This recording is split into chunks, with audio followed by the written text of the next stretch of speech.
on this. Thank you all so much for being here. We are delighted to have folks in person and on our live stream. I'm Ann Meeker. I'm Deputy Director of Fox Foundation. I am a former caseworker, former Director of Constituent Services, and folks are used to tuning in for our Casework Navigator webinars, hear my spiel all the time, so I don't need to get into it. But it is such a pleasure. This is a bit of an unusual occurrence for us being able to do one of these events in person, and so we're so grateful to folks for joining us and folks for tuning in on the live stream. So, for our team, so Fox Foundation, we have been working on kind of a bet for the last few years that's driven a lot of our work around constituent engagement and interbranch mechanisms, feedback loops. And that bet is that Congress is sitting on an enormously rich trove of super valuable information about how are federal programs implemented, how are they run, how do constituents experience them, how can they work better. But Congress has not so far invested in really truly leveraging that information. And of course, I am talking about casework.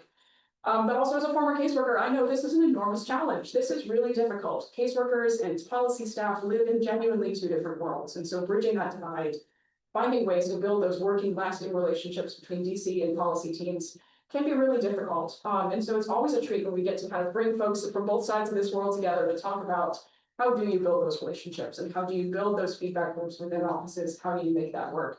So today I'm so excited for our team, our panel focusing on exactly that question. We are so honored to partner with the Niskanen Center on this whole series of events on closing this feedback loop, building implementable policy, and especially this one, not least because I found out that Niskanen has two, not just one, but two former caseworkers on their staff, which must be part of why they are so effective and have been named DC's most interesting think tank. So please help me welcome Kai Gauss, who is the Manager of Government Affairs for Niskanen Center's Social Policy Team, where he works on housing, healthcare, and transportation.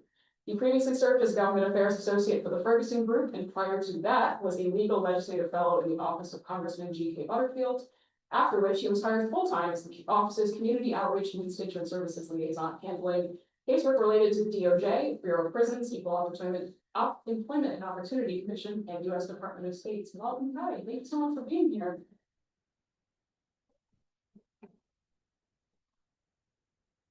Good afternoon, everyone. Good afternoon, everyone. Good afternoon. I know it's hot outside. Thank you, Ann. Quickly, before we jump in to the panel, we wanted to give a little background about the Niskanen Center, our government capacity, and how casework can help to close the feedback loop. The Niskanen Center is a think tank that promotes policies that advance prosperity, opportunity, and human flourishing, guided by the belief that a free market and an effective government are mutually dependent. We have policy teams working across climate, immigration, criminal justice, and social policy. And most recently, we added our state capacity team with Great Amanda here today. And so our state capacity team focuses on 4 areas of government reform: hire the right people and fire the wrong ones, reduce procedural bloat, invest in digital infrastructure, close the feedback loophole around policy outcomes. Like Ann said, my name is Kai Gums. I am the Government Affairs Manager for Niskanen Center's Housing and Transportation and Healthcare portfolio. I have the distinct honor of serving as your co-host with my colleague Lawson and Ann today. I could not honestly be more excited. For 2 years, I had the privilege of serving with Congressman G.K. Butterfield, and in 2019, while working in the district, our DC staff was actively helping leadership draft and whip votes for the then No Surprises Act. And one of the funniest things about it was that we had staff meetings, and our district staff was constantly wondering why our DC staff wouldn't ask us for any information. And one day they said in a meeting, we were having problems getting stories about constituents having problems with No Surprises. Well, for 2 months, we have been tracking that from Duke Hospital right across the street, but no one ever asked it. So we're trying to find ways to close the loophole, the feedback loophole. And that's one of the stories that I come with, and I'm excited to hear what our panelists have to say today. So this is our 3rd event in a series of events that Fox Foundation and the Niskanen Center are co-hosting about the implementation gap. We're exploring ways that members of Congress and their staff can address problems of government capacity and help to build our government's ability to effectively implement the policies that it passes. This event is focused on that 4th pillar about closing the feedback loophole. We can think about the loophole between the legislative branch writing policy and conducting oversight, the executive branch implementing policy, and constituents who are experiencing government programs and policies. But we can also zoom in to our individual offices and trace that loophole between your legislative staff, committee staff, conducting oversight, federal programs, and the way your constituents are experiencing these services and which outcomes come from caseworkers. Ladies and gentlemen, I appreciate you for your time. I'm looking forward to this amazing panel, and I'll turn it back over to you. Thank you. Awesome. Thank you so much, Ryan. I really want to echo just that beautiful framing of that. There's kind of the double feedback loop that we're talking about here. The feedback loop within individual member offices, the district and DC staff, and then overall that big picture feedback loop of constituent input getting into really driving that policy feedback cycle. So really appreciate that beautiful framing. Thank you. And let me just do a quick intro, because we're going to bring him up later, but we're also joined by Lawson Mansell, who is the health policy analyst working on supply side healthcare solutions at Ms. Cannon Center. Who previously worked as research associate with the Bill Gates Institute, where he authored reports on regional and health economics, and prior to that, as a general portfolio caseworker with a focus on Social Security Medicare for South Carolina's first congressional district. Lawson, we'll bring you up for the full panel in a second. Perfect. Okay.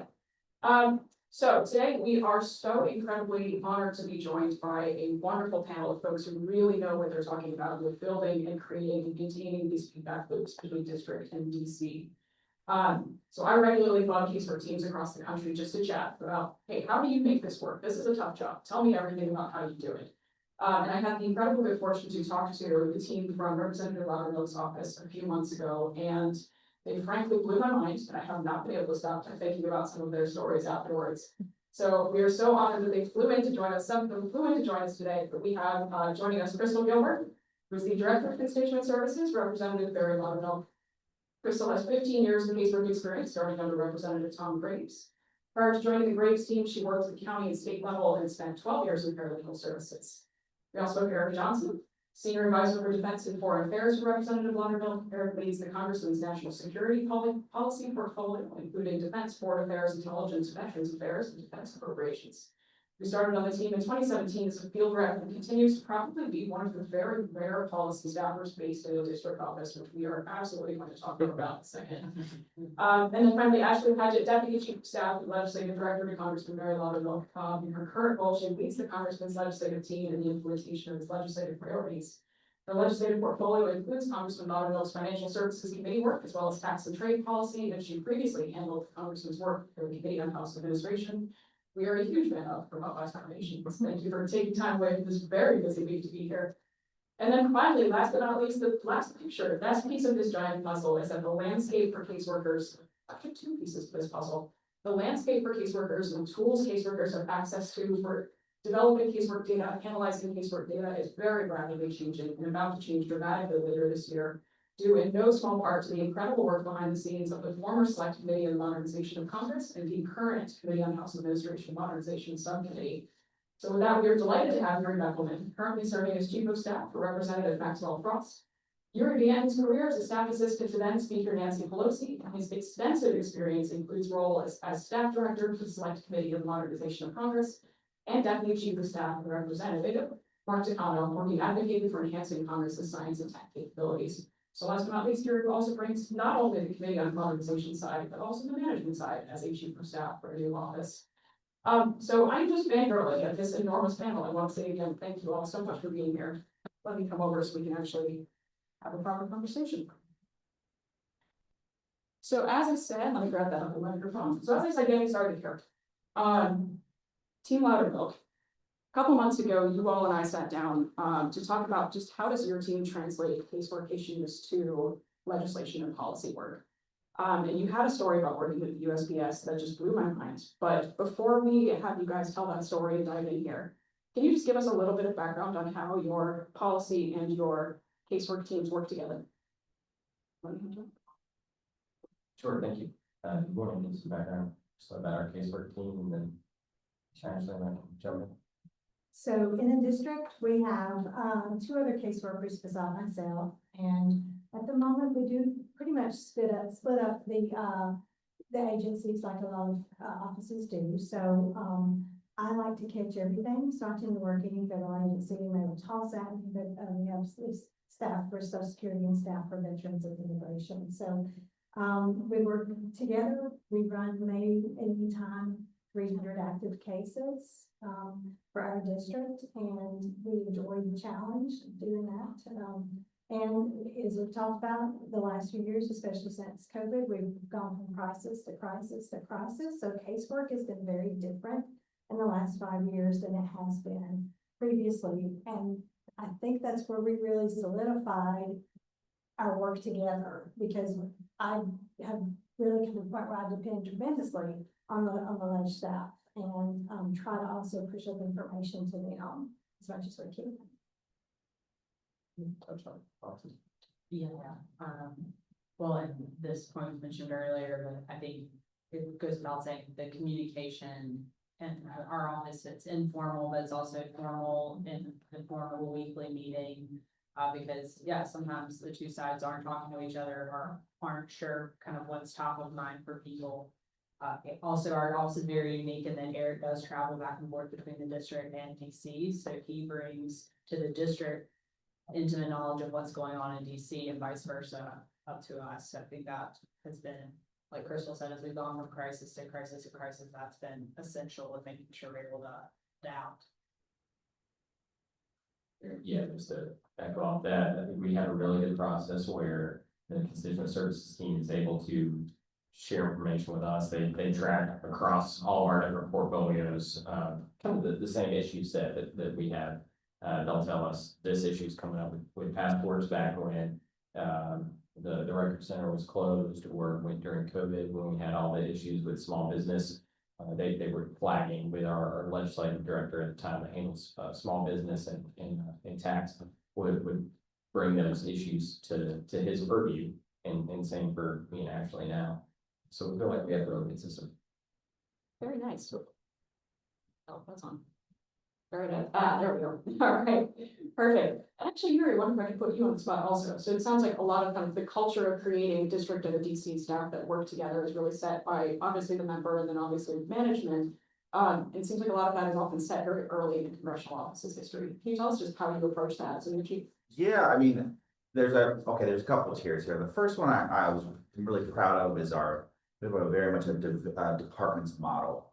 As a chief of staff, I am not the legislative director, I'm not the director of casework, I'm not the head of communications director, right? Like, my job is to help my directors be successful. And that means my district director and deputy district director really run their show, and they're really proud of the work that they do, and they want to showcase it. So that's the first level of professionalism. When you have a department that is treated professionally and as part of the team, and it helps. Additionally, you want to set up systems for people to share. That's facilitated retreats, things like that early on. But the last thing I would like to know, I think where a lot of the breakdown between offices is because we are so set on one way of information being delivered. So I'll give you an example, right? Casework gets shared at every all-staff meeting, which happens once a month. And, you say you don't know anything about casework, but you should have listened to one all-staff meeting, right? Like, that's just not how people communicate. We can spend all of our time lambasting people for not meeting our expectations. But similarly to how people learn differently, people in school, they also accept information differently. So you want to give them multiple channels. That includes all the staff meeting for that verbal connection. It includes an end of the week email with an interesting kind of list of casework issues that have come up or pull asides. And it includes social copy that gets into everyone's feed, because everyone, like, the more touch points you can get, the more likely you're going to get someone when they are ready and willing to accept an aha moment of this is happening, and I'm going to internalize what my teammate is saying, what's happening in the district, and turn it into something that I can use.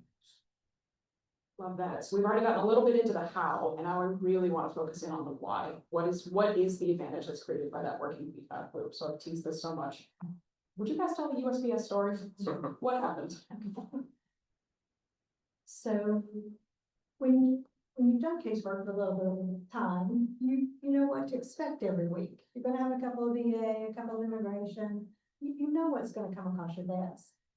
those red flags that happen, that's when you really have to take a moment and think. So in early January 2024, I received one day, maybe 4 or 5 postal cases, which is odd.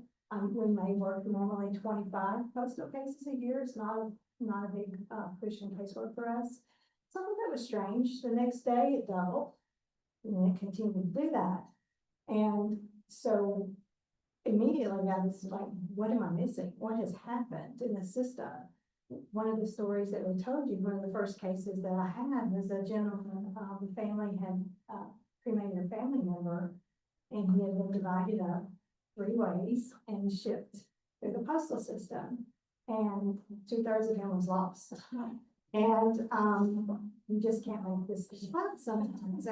And so this is a panic for me. I'm like, this is important to these people to find this and what's going on. So while I was trying to dig through and figure it out, when you're neck deep in casework, you don't have time to look into the policy and the legislative and changes sitting aside like you need to. So my go-to is whichever legislative assistant's in that department. So Eric was postal.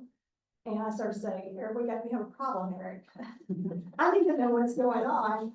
People are losing documents, passports were lost, taxes were late. So we had penalties, assessments. It trickled down tremendously to major casework problems in just a matter of weeks. And so we're pushing into the casework side doing what we can. And we'll have a case that we can summarize up and tell you really in the end how we solved one good case. So then I turned it over to Eric and let him take over and see what he could find. Yeah, so we identified that the Postal Service with the Delivery for America reorganization program, that they were undergoing this nationwide reorganization, and we had not been made aware of it beforehand, that it was about to start in Georgia. It had already taken place in Richmond and taken place, I think, one other location, but the Atlanta region was going to be the largest rollout. And we figured out very quickly, because of those trends that we can see, where, like Crystal said, you're gonna have only a handful of postal cases occasionally, and it's usually just this lost mail or taking a extended amount of time, and you can work with the Postal Service and they'll help you identify where the package may be. But this started becoming 20, 30, 40. We set up an extra process where Crystal would flag for me, well, for all of our team, so that the congressman could see too, that pull out of the daily report of what calls we're receiving to just postal, so that we can see that instead of the couple a month, it was 15 a day, almost 15, 20 a day. And it wasn't just complaints, it was, these are specific issues that we're having of going from just across town, which usually would take 2 or 3 days, to weeks and weeks and weeks. People at the time were losing IRS tax returns, both the submission and the checks coming back, taking probably 2 or 3 months, I would say. So that started in January. So before it hit the press, we were already seeing the trends, and I was already on the phone with Postal Service once Crystal flagged it for me. Was luckily we had a good relationship with them, that I could get on the phone, have a Zoom call, and figure out what the issue was. And we started working as a delegation, because it wasn't just the congressman's district, it was the entirety of Georgia. We started working with flagging it for other offices around the country that, hey, this is coming your way, be prepared. It still hasn't fully resolved itself, but the trend has gone significantly downward in the amount of cases that we're getting. It's resulted in, I'd say, that took from about January to late 2024, and the amount of cases that we were getting. But that resulted in a closer relationship with the Postal Service that we hadn't had previously. This is separate than, I think, the case that you're going to be able to provide for them. But we had a different neighborhood. Then that's something that we would get previously, is that it might be one neighborhood that was saying, we have a bad postmaster, or we have a bad delivery driver, what can you do about that? To the entirety of the district, to the entirety of the state, was saying, our mail is delayed. But there was this one case, because of that good relationship that we developed. We weren't grading the Postal Service publicly or privately. We were just saying, get us the information. We may or may not believe it, and we're going to challenge you on that and hold you accountable. But it resulted in this one neighborhood, this one HOA had some delivery issues. And we were able to talk to the postal service. They couldn't resolve it, but they provided some suggestions, and so they were legally prevented from fixing the problem. And we were able to work with a third-party provider to get them a hub and resolve the issue. And that's all because we took the bad experience and built it positive. But if you want to talk about some of the other issues, postal service that one case. We did have one case where, as Eric said, sometimes, and you will experience this when you receive a response, you look at that response and you're like, no, that's not the response. So I had a gentleman that contacted us and he mailed a package the week before Christmas, and a couple months later, it's still not been received in California. So I'm a visual learner, you talk about different learners, so I have a crude map. I've printed out a map of the United States and I went through 6 pages of tracking to see where this package was. I could see actively it was in a postal system. So I made my inquiry, and my bounce back from our liaison was, oh, we can't find it. It's insured. He needs to file a claim. And I'm like, I can see it. And so I put everything together, and this is where we do this. And actually, I mean, this lady got a dog out of China during COVID. It was amazing. We just been working together. So I was like, Eric, I need you to take this from the DC angle. So he reached out with the documentation. This package had been in the mail for 54 days, traveled back and forth across the United States 6 times. I got the map to show you. And within 2 or 3 days of Eric reaching out at a higher level, the package was delivered. Whereas I really just been blown off. And that's just the mentality that you kind of get is a little bit jaded as a caseworker. You just don't always like the answers you get and keep digging. But that's where our team is, again, we've solidified this. It's almost an automatic go-to now when something happens in the office. We're just trying to work together just to give the constituent the help that they need as quick as we can. But that is how, sometimes when I hit a wall, and I'll admit it, I still want it fixed. I'm more than happy to turn it over to somebody else, so I can push it on. So, yeah. Actually incredible. Like, do you all see why I can't stop thinking about this case? It's just insane. There is a missing body. There it is. It goes through oversight. If you hit it before the press got it, like this is just such an insane and perfect microcosm of everything that can happen, that can go right when casework and policy teams talk to each other. I want to add my favorite version of escalating that to is the generic, oh, you can't find it. I'm gonna go over there and we're gonna look for this together. I've definitely made that threat. I'm like, give me the address, I'm going over there. Obviously, that's not really my plan, but I would, like, if that's what's gonna make them move, right? Like, that's the.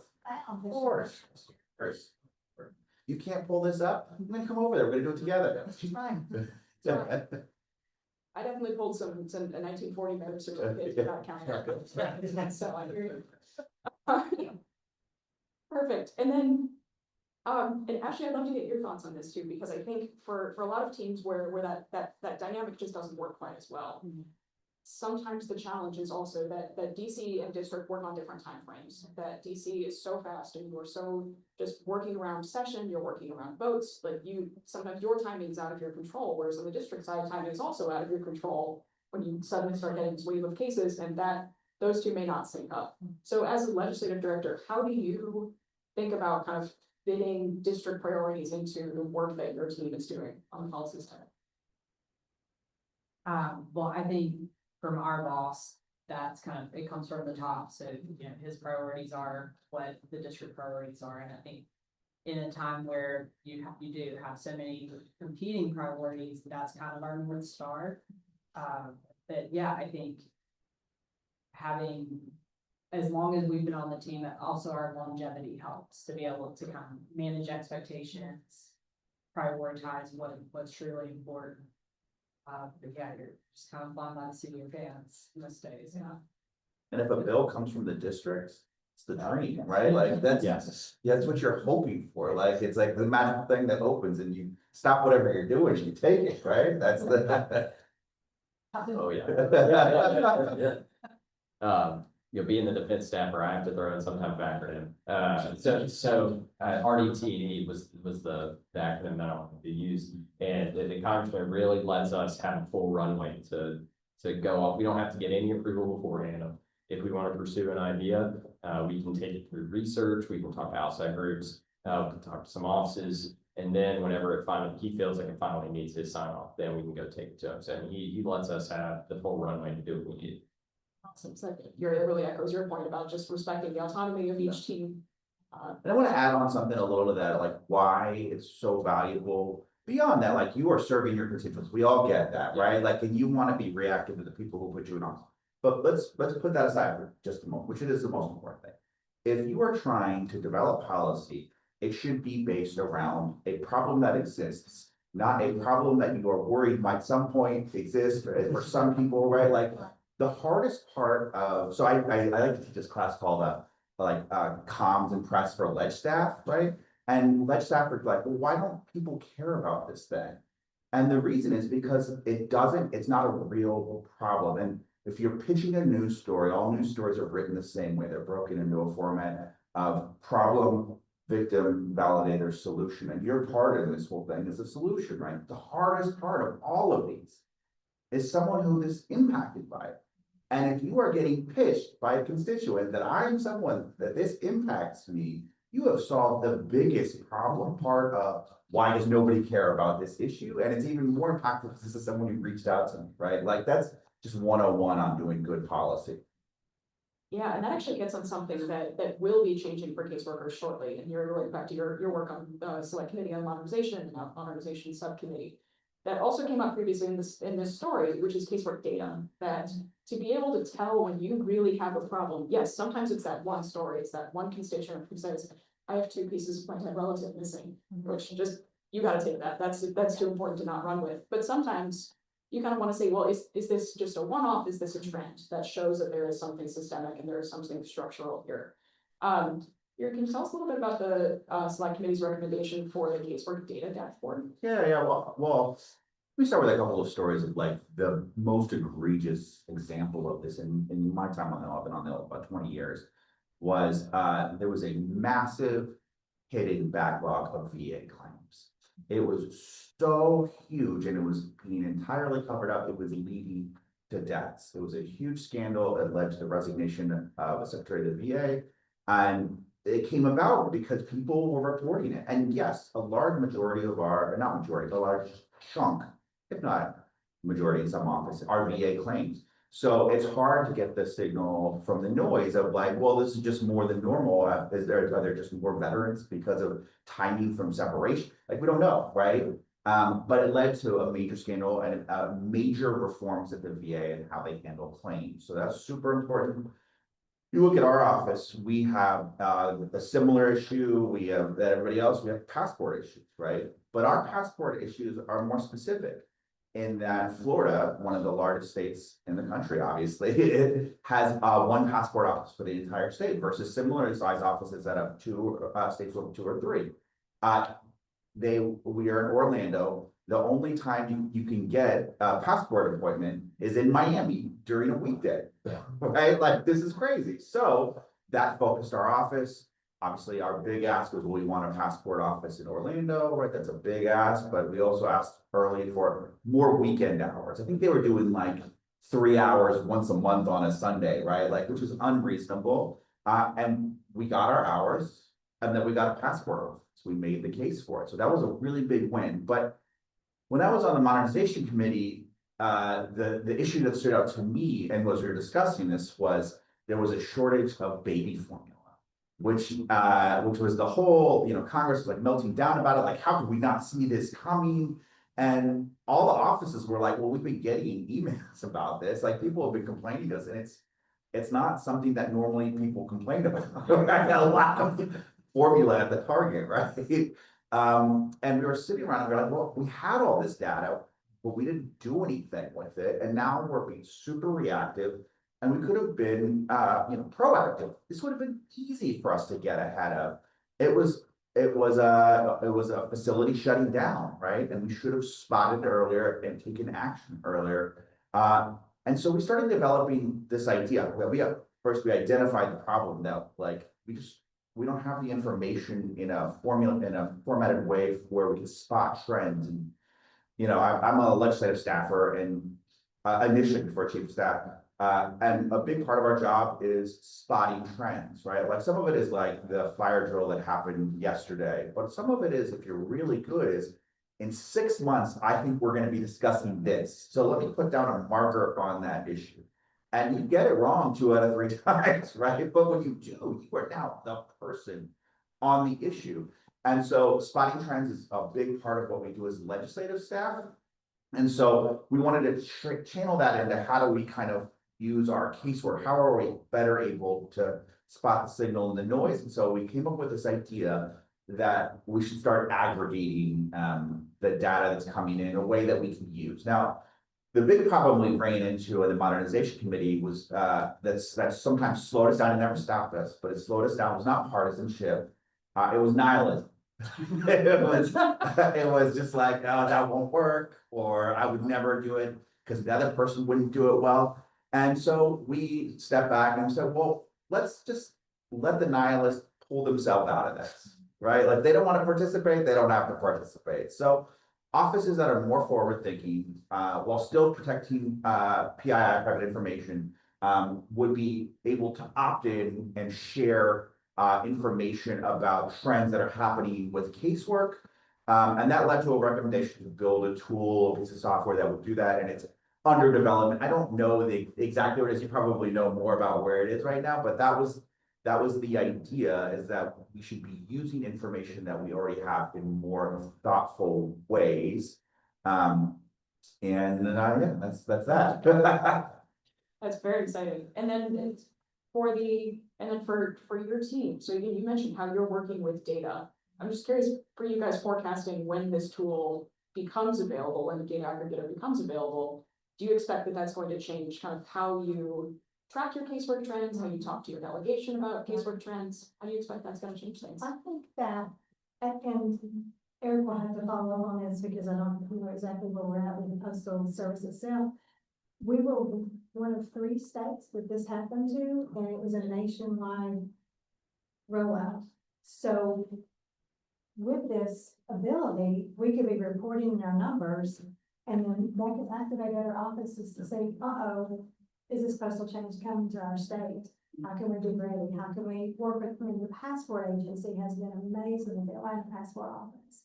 IRS, couple of wins, a couple of losers, but it would be a way to be proactive if other offices across the U.S. could see what's happening in the Southeast. Is this coming our way? So I don't know if that's continued, but that's a great way that we can put our efforts together to help everybody with that. Yeah, so during 2024, the Postal Service performance data is public, they have a whole dashboard where you can track it. And I'm telling them, of course, I'm hearing only the negative stories. I'm not hearing the successes. Maybe they're hearing the successes. But I would tell them your dashboard says you're at 80%. It's a 2-week lag. I'm telling you right now, in a month, you're going to see it in the 30s. And so we were trying to give them as much data too. So it was a give and take. And I think that's what eventually resulted in the good relationship later. But I still don't think they fully resolved the problems, but they see now that at the time their data was wrong. They thought this is all going well. And what they saw from us, they eventually saw in Maine, they saw out west, they saw it all over the place.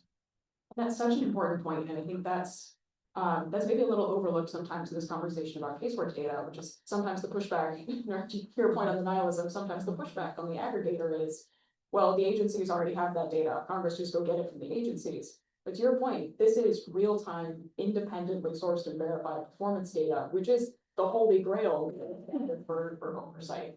So that is really genuinely different than what you're getting from the agencies. Yeah, I will say getting information from agencies is its own beast, as we found out. That was actually something modernization kind of covered. If you ask an agency, they all have different answers for you. And it's not just for us, it's also people who have statutory authority to demand information from them.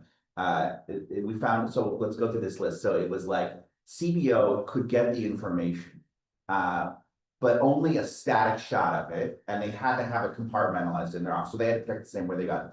CRS could get it, GA could get it if they went to the facility to get downloaded there. That changed in during COVID. CRS could get it, but sometimes they had to sue to get it, right? Like, it was just like this ridiculous, and they all provided in different formats and yada, yada, right? Like, so they went for them. This is like the future too, is like, we do need, and they've worked on it a little bit. It started with the digital service and trying to aggregate it a little bit better. Awesome. So again, just to absolutely double, triple underline, emphasize this point that what caseworkers have is exactly what policy staff are sometimes looking for. And it's out there. The only thing you need to do is just go ask. But it is a little bit more complicated than that. And so again, coming back to Team Loudermilk, just to how you guys work together. I know you've mentioned definitely that this is kind of emphasis from the top, that your member really values this work, and that you guys are a team that's been around for a long time. You've had the time to build up these relationships. But the other thing I really wanted to focus in on, Eric, was your particular position as well. We touched on this a little bit, that you are based in the district, which is unusual for a policy staffer. Does that change kind of the relationship between casework and policy at your team? I think it does. I have the benefit of being one of the few staffers that is from the district, so that helps. I know the area and have lived there pretty much my entire life. And then I started as a field rep, so I had that relationship for about a year before I moved up here. So there's a benefit to being from the district and down in the district previously before coming up here, you know the territory. And then being up here for several years, I left during COVID and went back to Georgia. We were trying to do our best to be as responsive as possible. We felt like that the best way to do that would be on the ground. And so during COVID, I went back down to Georgia, and that it stayed the same. I had a conversation with the congressman, but I think this is working well. I handle defense. We have a base in the district. I can just go straight over to the base and ask questions instead of email or call, and get to know the chambers, and I liaise with the state government, go down to the General Assembly occasionally, keep the congressman's name going around down there. So it's worked well, I think. I have talked to a couple other offices that as I'm working up here, I try to come up here about 1 to 2 weeks a month. And occasionally there are offices that I think we would love to have that. It's just sometimes unworkable. But it gives me the ability to see the casework firsthand. I can walk right down the hall and talk to them. I also handle immigration. I handle VA. Crystal's been handling immigration for years. One of our other caseworkers is a veteran, and I'm not a veteran. So that I can ask questions when it comes to policy. Yes, I know where to go to code. I know how to talk with agencies. I know the legislative process, but I can go down to them and ask for, examples and firsthand knowledge. And I can think from the policy side, this is going to work. But when I asked about, how does that work with this, this visa or this immigration pathway, they say, yeah, that's not going to work at all. Or sometimes they say it'll work, but it does give me a better handle, firsthand knowledge of it. Whereas I would have to go to CPRS, or I could go to the agency, and of course the agency is going to be biased, but I feel like I can get a better handle of the situation from them.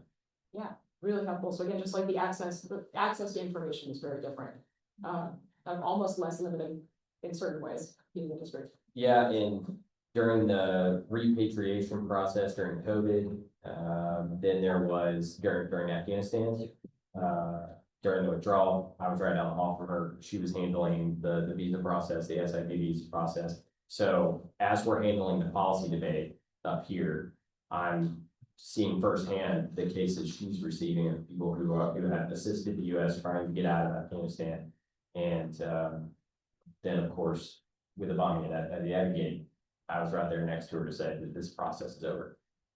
So I think it's worked well, and it can be a unique case, but I think there's some stuff there for Congress to see that there is beneficial to handle, or to have maybe a DC staffer go down. If I wasn't here, if I wasn't in the district, we've always had a policy, an internal policy of sending people from DC down to the district to go and meet the local chambers on a regular basis, not just rely on them flying up either. And I think some of the DC staff has been able to see whenever the local chambers do come up here, I try to come up here too, so that relationship continues. But I am biased, but I do like our situation.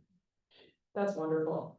And then, so, well, actually, since our legislative folks got pulled away, hi, and Lawson, do we want to have you two come up and talk a little bit about the casework to policy pipeline in the, you're in the think tank world.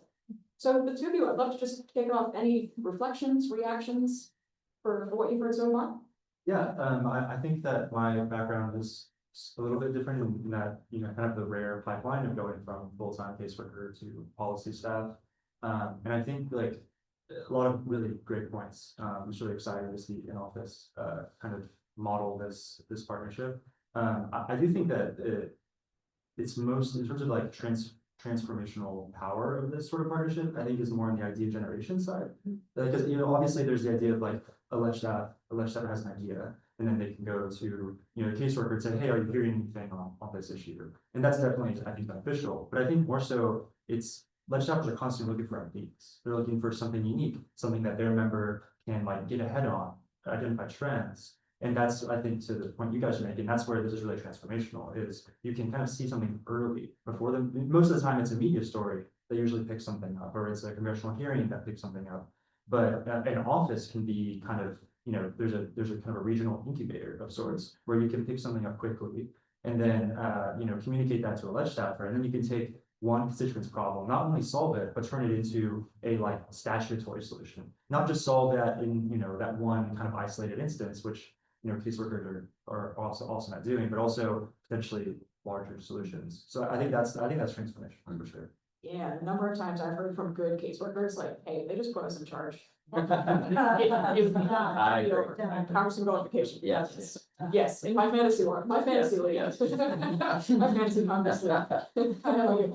Yeah, no, I've agreed with everything up here, and one of the unique things that I always appreciated about offices like Congressman Loudermilk and a lot of other offices like Congressman Butterfield at the time was having lead staff come to DC, and that relationship, maintain that relationship. But most importantly for me, on the casework side, is the fact that a lot of the information people get about their members are from the news.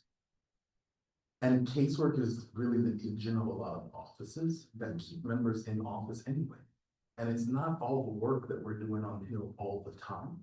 It's the constituents who are willing to do the grassroots work that you helped get a passport expedited, or you had their cousin looked at it in the Bureau of Prisons about why he was transferred, or all these different issues that are really, there's a grassroots component to this that I think that being fully transparent, a lot of offices, not most, but a few, have lost sight of that in today's, you know, climate, political climate, where it's, what are we doing in DC? How do we get it done quickly? And how do we campaign on it quickly? And a lot of the times the caseworkers are being left out, but the caseworkers are the ones who know the community stakeholders and who are keeping in contact. And a lot of the times, they're the ones that help the offices reach across the aisle that they cannot do in DC. And I think that's an important aspect. One of the things we did in North Carolina was we worked with Hope Reigns, which is a horse therapy sanctuary. And all the horses are rescued. And specifically, we worked with Senator Tillis's office, which is an office we didn't or always worked with. But we worked with their office to secure a USDA grant to give them $250,000. And they provide mental health services to veterans and families who've lost members of our armed services, deal with the PTSD and the trauma of that through horse therapy. And it was a unique thing that we've done in rural North Carolina that most people don't think about, but it's opportunities that we were able to turn around, and we didn't campaign on it and said, oh, they were against it. We said, this is something we did together.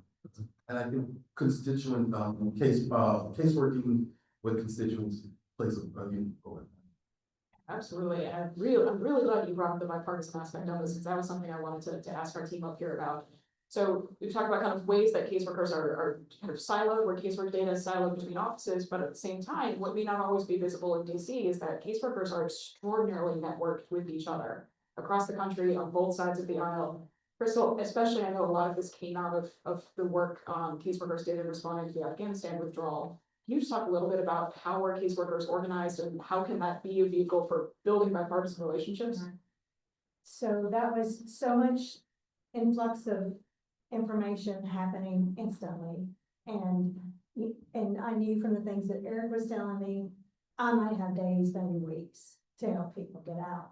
So Eric also started to discover, and I started to see that there were caseworkers uniting on teams and other organizations, sharing information as fast as we could to benefit as many people as we could at the time. So we kind of had our own undertow going on that I don't believe a lot of the members were aware of that we were doing, because we were just starving for information. And it wasn't Congress's fault. It was just so much happening so fast. And so you just get into that fight or flight. You just have got to find information. And so a lot of us, and it continues, there's still a lot of these teams, groups and things going on, so that we can work together, because the thing I love about casework is the apolitical aspect of it. We've all had that call, hey, I'm a Republican, hey, I'm a Democrat, you're not gonna help me. Yes, I am. Don't tell me that. I don't care, we wanna win. And we work very closely with a lot of our Democrat offices in Georgia. I was at an event a couple of months ago that Senator Ossoff did, and a constituent came up and said, "You talked to Democrats?" And I'm like, "Yeah." I was like, "These are some of my great friends that I've worked with for years," and we're just, that's one of the joys to me about casework is where government works well to me a lot of times. But yes, I think that caseworkers have kind of united in the last few years, really, and started to push together and try to share more information. It's not about who gets the win, it's about helping people. And I appreciate that it's doing that, because for a long time it has been a desert out there to try and find information sometimes. Absolutely, and that's just another great example of just how kind of technology is really changing the way casework happens, and casework is not the static practice, it is actively changing and evolving. So I mean, if caseworkers and policy staff figure out how to make it evolve together in ways that are mutually beneficial, so it's all over, we'll fix it. Yes, I want to make sure we have a little bit of time for questions, if there are any questions from our audience. In person or on Zoom, yeah, please. Hey, yeah, I really appreciate the fact that you're, learning from constituents about what the problems are. Like, do you ever talk with, the agency folks to see like, why is there, like, the problem is that there, these passports aren't being processed. Like, do you ever talk to agency folks about like, is it a tech issue? Is it a reg issue? Is it a capacity issue? Do we need more funding? Like, do you ever go kind of, you see that the constituents are complaining and then go to the agency to be like, why? I do try to find that information out. Also, a lot of times, the agencies are very proactive in sharing with us when they're getting well. I mean, how many times has the VA told us we can't hire people, and you need to go back and tell this to your member, and so we do try to dig deep. That's a lot of times where the ledge staff comes in and helps me, because they've got a higher contact level than I have in some of those situations. But I do like to know where the dysfunction is, because if there's a way to fix it, let's fix it. So I'll try. There's one thought on this is, I think with casework, you tend to sometimes exist in sort of a silo. That's like protected from the policy conversations, where like you're talking to a liaison in an office, and like the casework and the liaison are not necessarily connected to what's happening in the policy world. And the liaison is not necessarily connected with the person in their agency that's actually doing some of the policy writing. And so that's one of the transformational aspects of the partnership, is the ledge staff are the ones who have the relationships with the policy folks in that agency. And so when you have that relationship, you can then, potentially merge some of those or break free from those the feedback loop there. Yeah, absolutely. I just want to underline that again. I think this has really come up, it's been a team in our conversations about state capacity and how does Congress learn from the executive branch and vice versa, that yes, to your point, the policy team often talks with ledge affairs, and sometimes it's tough to figure out, how do I get in touch with someone who's rank and file is going to tell me something that's not out of ledge affairs vetted, but maybe what's really happening. And the caseworkers are the ones that do have those on the ground relationships with field offices, processing centers. And a lot of those relationships are really built up over years and decades, where there's a lot of trust there. So sometimes caseworkers can get a slightly different story. I don't want to out any of your context for sure. It's true, they will occasionally vent over the phone with you. I think that's cultivating relationships top priority. We have great connections with this governor's office, that we don't, if somebody calls in with a state issue or things like that, we just immediately tap them into the state side. So cultivating those relationships, and it's one of the things we talked about a minute ago that's kind of sad what we're seeing right now is some of the changes. In OPM, we've had the carpet taken out from under us. Within weeks, our liaisons are gone. And these were relationships that I've been working with for years. And so this is where we all come back together again on our forums and we start working together and say, okay, what's our new steps of action? What do we do? So we have the boots on the ground. And so we can gain a lot of information and share it up here and hopefully that's positive change. Yeah, so that feedback loop coming all the way back full circle, where caseworkers can and should be talking to their lunch counterparts about, hey, this is what's making it difficult for me to get answers from this agency. How can you help me structurally? Yeah, really great question. Thank you. Yeah. Hi, I'm Katie, from Congresswoman Clark's office, Massachusetts 5. Crystal, 2 questions for you. I sort of fall into what the gentleman called the nihilist part. I'm just like, I've been doing this long enough that I just kind of put my head down, get the work done, and I just want to get the work done, right? I don't, and sometimes it literally doesn't occur to me to reach out to DC staff for help with something. I had just a few weeks ago, I was hitting a wall with a case, like just no one was helping me, no one was responding to me. And it was a pretty serious time-sensitive issue. And finally, I reached out to the ledge staffer. She connected me with somebody higher up that she knew from committee, got an answer the next morning. Right. So 2-part question for you. One is sort of, how do you know if you, maybe you're like me, how do you know when something is going to rise to, okay, this is a trend, right? This is where I should loop in DC and it would be helpful to do so versus just the noise, as we refer to it. Right. And then part 2, I think you said you have weekly meetings with ledge staff. Can you just talk about what that looks like? Who talks? What do you talk about? What's the information sharing? Yes. So that's a tricky one on, are we dealing with a trend? Yeah. Or is this just something off the wall that's happened? It usually takes me just a couple of days to know we've got a problem. And, we went from getting 5 passports one day to 20 passports the next day, to 30 the next day, and then 1,500 passports a year later. It's like, no, what have we done? And so those are easy. Those happen fast. And sometimes it's deep things in the VA we were talking about. Some things that when you're so fixated on dealing with passports for a year, things slip under an agency that you don't realize the policies change and you're like, oh no, I've got on this again. I don't have an easy answer for that. I think I just have to keep my eyes open and just try to critically think about something when it comes across the desk. I call it a red flag. And sometimes there's 5 flags in one case. And it's like, oh yeah, we got a problem. And sometimes it's like, this is something I'm gonna have to chew on for a little while and think about. And the caseworkers, they make fun of us. We get in the hallway every morning about 9:15. And for about 15-20 minutes, we just sit there and also just chill for a little while. Because this is a hard job. And people call you, and I would like to say there's no crying in casework, but there's crying in casework. And it's very easy to hit that jaded mark.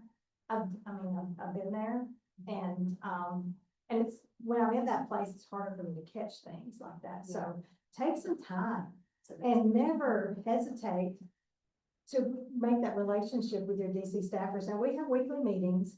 I will say it's mostly ledge heavy on the meeting side, but that's okay. That's what we need. That's my time to get them to tell me about the bills, and I can ask questions, or I can say, yeah, but I've seen this happen too. So we do that every week. We're in session, and then we do yearly retreats as a team, and we set goals and we give presentations on what's happened the previous year, so the congressman's aware of things going on. And so we work hard to stay connected, and it's corny as it sounds, we have fun. We're really it gets a little unprofessional. Eric's office is Yeah, close to yeah. mine, and sometimes I just yell down the hall, so. I wish I had a good answer for that, it's just those flags, when I see those flags, and I have to say, this is not my normal week. That I catch it, but never hesitate to reach out to make those relationships. I think that too. I think you'll know a trend when you see it, and, if you know what I mean, that there's just so many that's it's an abnormality. But then the oddball cases that are just so far out in left field that like this can't be right. So as the policy staff, that if you think we might have a connection, I think some agencies appreciate that when you bring just a random case like unfortunately, it may happen more so than not, but the individual who had been cremated, I think the agency was like, this is. Yeah, I think we're gonna work this case because we never see things like that. Postal Service might just, they get the mundane, that this package was lost versus this is an extreme case. I think we can actually help with this. It piques their interest. There are people too, they want to work the interesting cases. So I think we appreciate on both ends of the spectrum, the rare case and the noticing trends, because I think we all want to help our own bosses, move forward. If you can get to it before the press gets to it, and I don't mean that in a bad way, I just mean that gives you a jump start. You can already work the problem, so when the constituents start calling, you can have that solution for them. Or for your comms team, whenever the press reaches out to them, you already have the solution. So I think that's what helps. That's a good point. Many a time I have called a VA rep, or I've called the Postal Service and I said, you're about to be on the evening news. Let's figure this out. And we do, because we don't want that. So they don't want it, we don't want it. So, Yeah. that cultivating those relationships, we can talk with that person, anytime. And I think the benefit for me being down in the district too is I have good relationships with up here with our team. And I've been up here, I know the process, I know the speed that it moves at. But if they have questions on maybe the bill of the week or the priority of the quarter or whatever you want to call it, I can at least give them some insight. I've covered every policy area over 7 years besides agriculture and finance, so I can at least speak the language and tell them what's up. And so that gives them at least some type of awareness if they're answering phone calls or if our office managers is taking a phone call, that can give them at least that initial awareness so that we don't have to call DC and ask them that question or call the comms team and ask them for a one pager or talking points. I can always provide that quickly.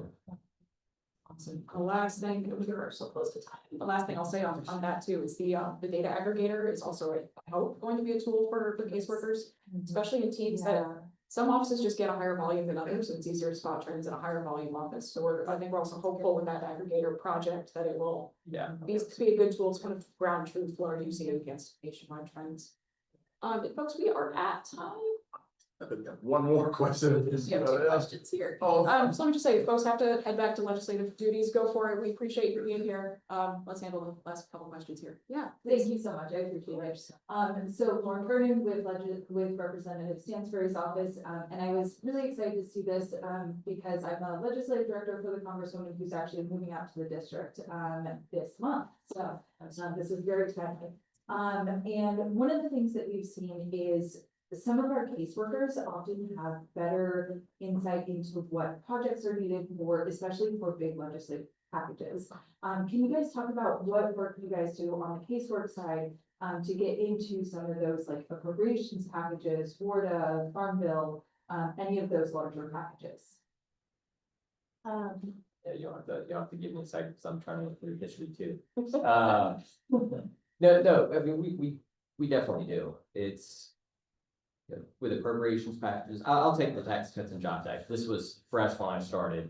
So I was a field rep and we were out in the field trying to take specific issues from either Chamber of Commerce, Business Association, bring those up. I mean, that was a daily email that was going around of this business has this issue. And I mean, we really, our legislative director at the time, he really put it into us that we really need to bring those issues to the forefront and share them with committee or share them with the speaker's office or the leader's office to try and get those in the bill. And we were successful. and I think sometimes it's not necessarily just casework, but it's that the district is that front line and usually gets the phone call. I don't know why, but sometimes people don't call DC. They call maybe they think that's the only people that are gonna pick up is that they call the district office. So I can think of, Army Corps of Engineers issues that we've worked the farm, or worked in WRDA. Like I said, I've never covered agriculture, so I can't talk to the farm bill. But, we have those appropriations wins when the base has reached out to me because I have that relationship. I can't think of, before I moved back to Georgia, I can't really think of times where the base reached out to us and said, we need milcon on this. So, yeah, we rely on the district to funnel that stuff up, because if we don't, all we have is outside groups and companies up here that pay their lobbyists to come talk to us. I think it is much easier to hear it from the district, that person who has a small business that is impacted by one section of the tax code. And I think it's thrilling for the policy shop, because you only get those shots every couple of years, every 4 years, every 5 years. And so it tests your mettle as a staffer to try and get that in there, and it tests your relationships. So I think it makes it exciting for us. Too, just to add to that also, just, I know from my personal experience, those kinds of giant bills can be super overwhelming and intimidating for casework folks who are absolutely slammed. But I think there's such an opportunity for, again, especially for the district-based policy staff to say, hey, this is an opportunity to fix some of these issues. I'm looking at Jeremy and my team, because I know we've got so many examples from the VA recently, but like, hey, we're seeing all these overpayments because of veterans whose dependent benefits aren't processed timely. Turns out there are only 2 teams that do that for the whole country. Like, that seems like an approach. That seems like an approach problem. So I think kind of getting that into caseworkers' heads, bloodstreams, hearts about, hey, we're seeing a structural issue. This is how to go about it. We don't need to do a standalone bill that might not go anywhere, but like, what can we tack on here? I think it would be a really valuable skill set. That's huge. Good luck with your move. Thanks. We have one more question? Yeah. This will be fun. So this reporting system, that aggregating system you guys have been talking about, how would that look like for us? Would that be like something that's automated and connected to our office's, database system? Or would that be like an individual reporting structure thing that we would have access to? Yeah, so I would encourage you to go talk to House Digital Services, who are actually building the thing. It's called Case Compass. They have a pilot project that's coming along really well. Just from what I know of it, I think the vision is an opt-in poll system. So the team opts in. It's not just going to happen to everybody. You have to say, yes, I want my data in here. It's anonymized, so there's no constituent PII going into the system. And then it gets pulled and kind of run through House Digital Services' new data schema. So kind of, because every team tracks their casework data differently, so it all gets kind of processed the same, so that they can actually pull that into a unified dashboard. So I think that's the vision, but it is still an active pilot project, and if your team wants in on it, House Digital Services may be accepting pilots. Yeah, you can share. So, would that be a challenge as we close here? If anyone's interested, go talk to House Digital Services if you want it. Wonderful. Last questions? Any last questions on Zoom, in person? Wonderful. So let me just say again, what an enormous pleasure this has been. Team Lauderhill, thank you for coming up. I appreciate the travel logistics to be here for us today. The SCANA team, thank you so much for being here. It's been such a pleasure working on this series with you. And thank you all for taking time out of your busy day. This has been such a pleasure. We hope you'll stick around and answer questions and stay tuned for the rest of this.